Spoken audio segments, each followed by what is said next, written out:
Secretary Clinton and I just concluded a meeting that focused on the ongoing situation in Libya. Over the last few days, my national security team has been working around the clock to monitor the situation there and to coordinate with our international partners about a way forward. First, we are doing everything we can to protect American citizens. That is my highest priority. In Libya, we've urged our people to leave the country, and the State Department is assisting those in need of support. Meanwhile, I think all Americans should give thanks to the heroic work that's being done by our Foreign Service officers and the men and women serving in our embassies and consulates around the world. They represent the very best of our country and its values.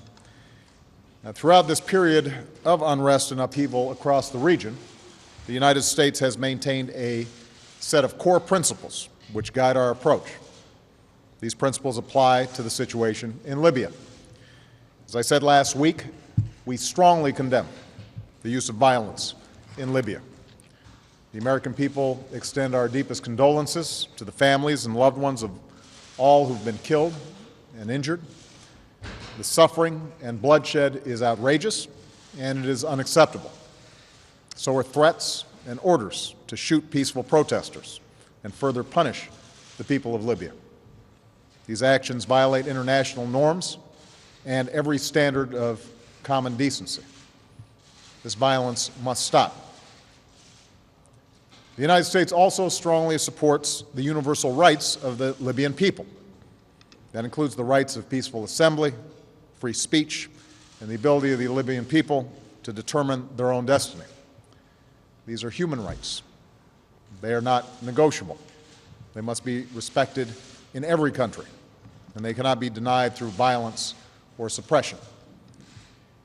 In a volatile situation like this one, it is imperative that the nations and peoples of the world speak with one voice, and that has been our focus. Yesterday, a unanimous UN Security Council sent a clear message that it condemns the violence in Libya, supports accountability for the perpetrators, and stands with the Libyan people. This same message, by the way, has been delivered by the European Union, the Arab League, the African Union, the Organization of the Islamic Conference, and many individual nations. North and south, east and west, voices are being raised together to oppose suppression and support the rights of the Libyan people. I've also asked my administration to prepare the full range of options that we have to respond to this crisis. This includes those actions we may take and those we will coordinate with our allies and partners, or those that we'll carry out through multilateral institutions. Like all governments, the Libyan government has a responsibility to refrain from violence, to allow humanitarian assistance to reach those in need, and to respect the rights of its people. It must be held accountable for its failure to meet those responsibilities and face the cost of continued violations of human rights. This is not simply a concern of the United States. The entire world is watching, and we will coordinate our assistance and accountability measures with the international community. To that end, Secretary Clinton and I have asked Bill Burns, our Undersecretary of State for Political Affairs, to make several stops in Europe and the region to intensify our consultations with allies and partners about the situation in Libya. I've also asked Secretary Clinton to travel to Geneva on Monday, where a number of foreign ministers will convene for a session of the Human Rights Council. There she'll hold consultations with her counterparts on events throughout the region and continue to ensure that we join with the international community to speak with one voice to the government and the people of Libya.